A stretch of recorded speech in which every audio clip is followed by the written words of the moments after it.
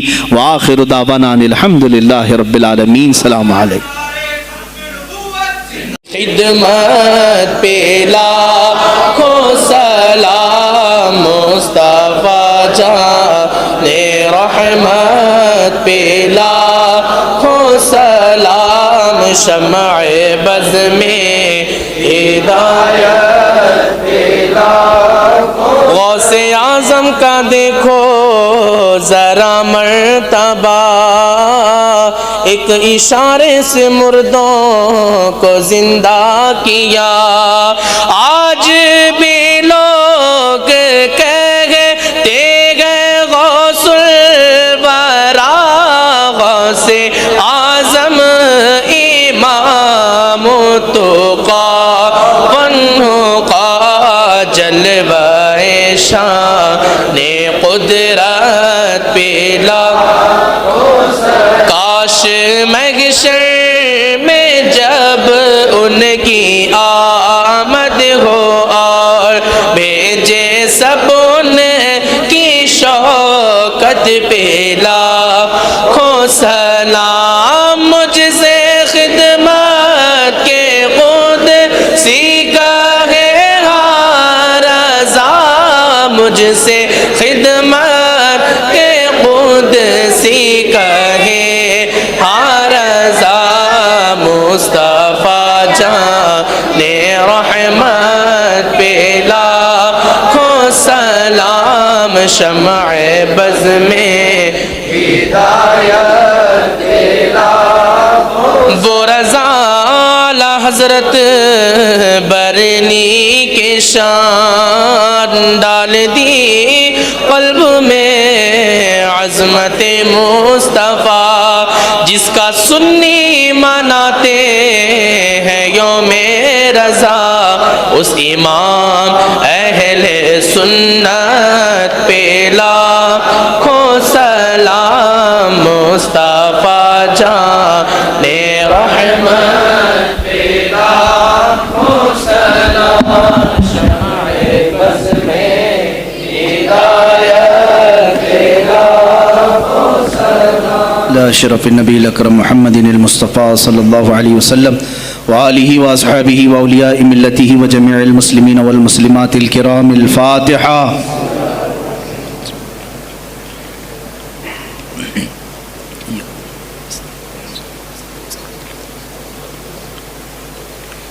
اللهم صل على سيدنا محمد وآله وأصحابه وبارك وسلم.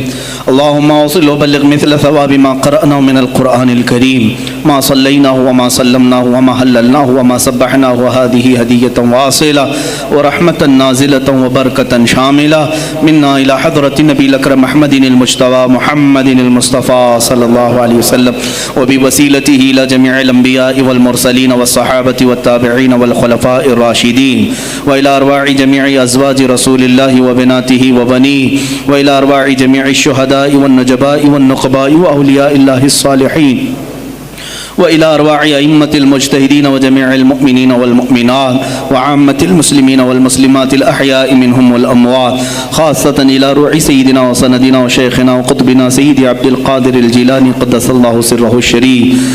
اللهم ببركة هؤلاء المذكورين تمم مقاصد ديننا ودنيانا وأخرانا يا رب العالمين. اللهم حصل مرادنا واقض حاجاتنا يا قاضي الحاجات، واشف مرضانا ومرضى المسلمين، وارحم موتانا وموتى المسلمين. الہ العالمین، ہمارے اس جلسہ پاک کو اپنی بارگاہ میں شرف قبولیت عطا فرما. جتنے حاضرین ہیں سب کی حاضری کو اپنے گناہوں کا کفارہ بنا دے، ہماری نجات کا ذریعہ بنا دے. اے اللہ، محبوب سبحانی سلطان الاولیاء غوث العظم عبد القادر جیلانی رضی اللہ تعالیٰ عنہ کے فیوز و برکات ہم سب کے سینوں پر نازل فرما. مولا ان کی نسبت آخری دم تک ہمارے ساتھ قائم فرما. اے اللہ، ہم سب یہاں پر تیرے دربار میں حاضر ہیں، کھڑے ہیں، ہم سب کو بری شرارتوں سے محفوظ فرما، نفس امارہ کی بدکاریوں سے بچا،